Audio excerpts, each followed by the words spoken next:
guys, welcome back to my channel, and if you're new here, welcome. Woo, woo, woo.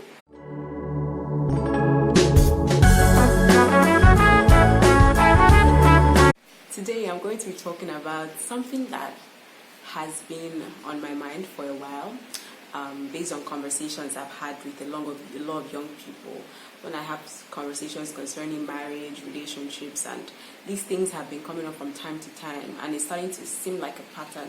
So today I want to talk about the common misconceptions I think that young people have concerning marriage or about marriage. Now, this is just a disclaimer.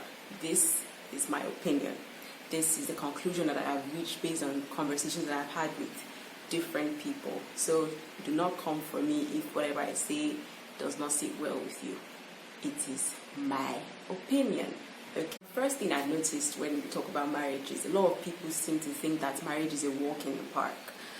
And I'm just here feeling like, hello, it is not. Now we're in the era of social media where everybody has couple goals. You see a couple looking all fine and loved up on Instagram, and you feel like their marriage is perfect. They are home. A lot of people seem to be falling into that trap of thinking that, oh, it's so easy. They make it look so easy. Now, a lot of people can make marriage look easy, but does that necessarily mean it is easy? No, because my brothers and sisters in the Lord, marriage is not a walk in the park. Marriage is not child's play. Simply put, it is not child's play.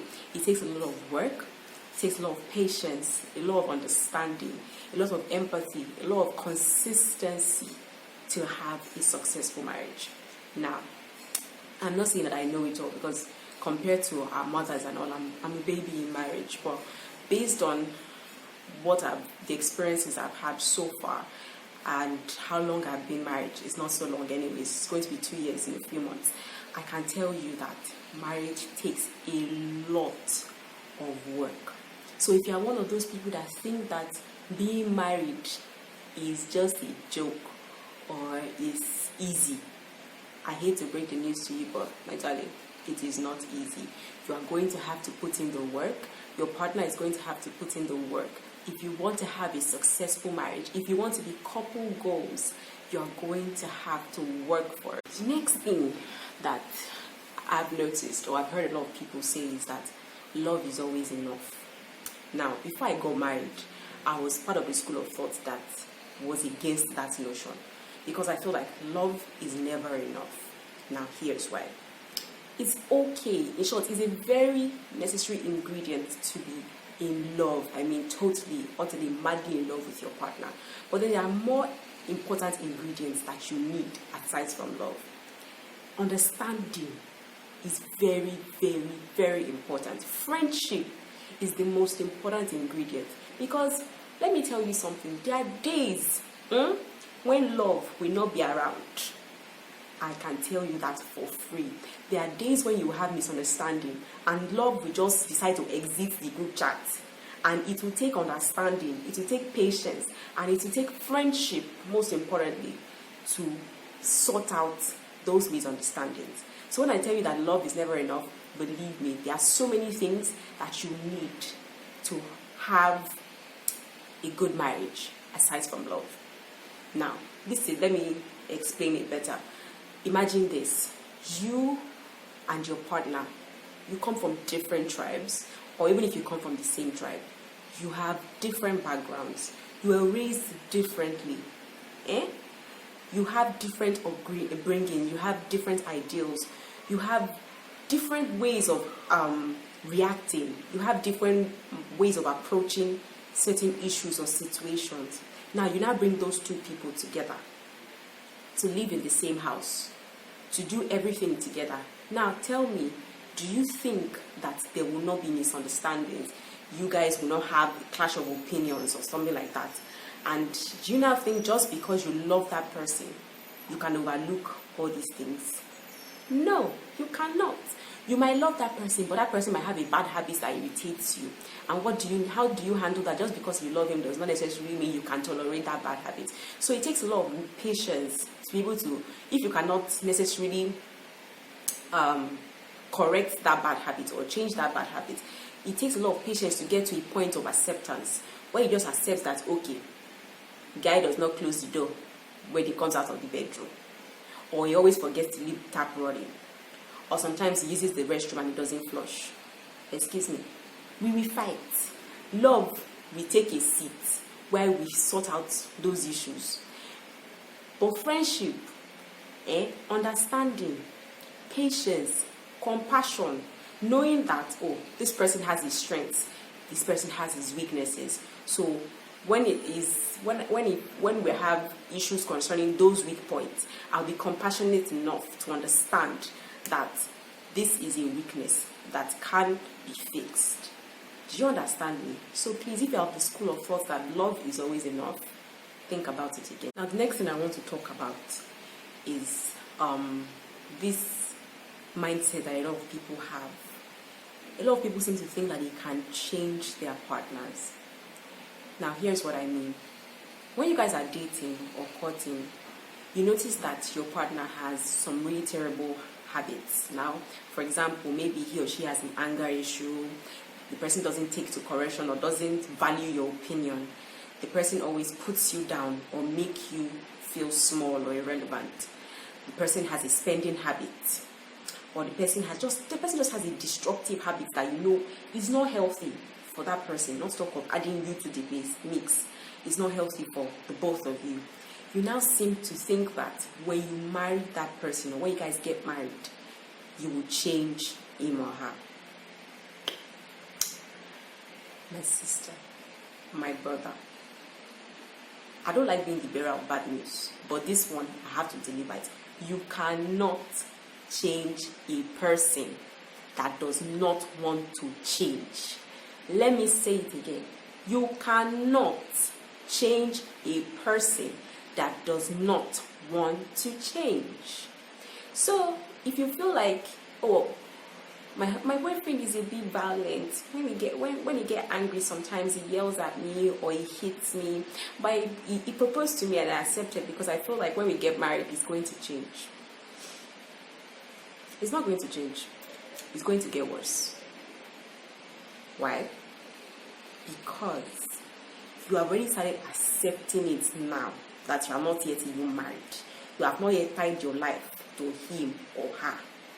What now makes you think that when you have now you've agreed to go on the journey forever, that person is going to change? I mean, if you were okay with it from the beginning, why do you want me to change all of a sudden? That is what you are going to get. So please, stop, for the love of God, thinking that you can change a person when you get married to that person. If you guys have issues that need to be fixed, please fix them before you get married. And if you see that this one cannot be fixed and you cannot live with it, please exit that relationship. Now, bear in mind that nobody is perfect. Okay, we are all human. We are prone to making mistakes and all that. So there are some things that you can forgive. Like, for example, now, before I got married, I was one of those people that YOLO, you only live once. Spend this money. As we are getting the money, spend the money. I spend more than I save. When I met my husband, he was the direct, complete opposite. He believes in spending, right? Having a nest egg, having money for rainy days and all that. So he took a lot of love and patience on his side to be able to tame that wild side. I call it spend spirit. It's like when I have money like this, that spirit will just enter. Hello, spend this money. You only live once. Somebody can, my slang was, you only any fucking time. I'm sorry if you don't understand that. It means you can die at any fucking time. So spend the money. So it took a lot of patience from my husband to be able to change that. And it's not like I've completely changed, but now I know better. And now before I spend money, I think about it twice, and then 3 times, and then 4 times before I spend money. And when I think about it, I think, oh, it's not necessary. I don't spend it. So those are things that can be changed. Those are things that can be fixed. But anything that is too serious, too toxic, that is bad for your peace of mind and sanity, if you cannot fix it before you get married, do not deceive yourself. You cannot fix it when you are married. Please point is for my sisters that feel like they have it all.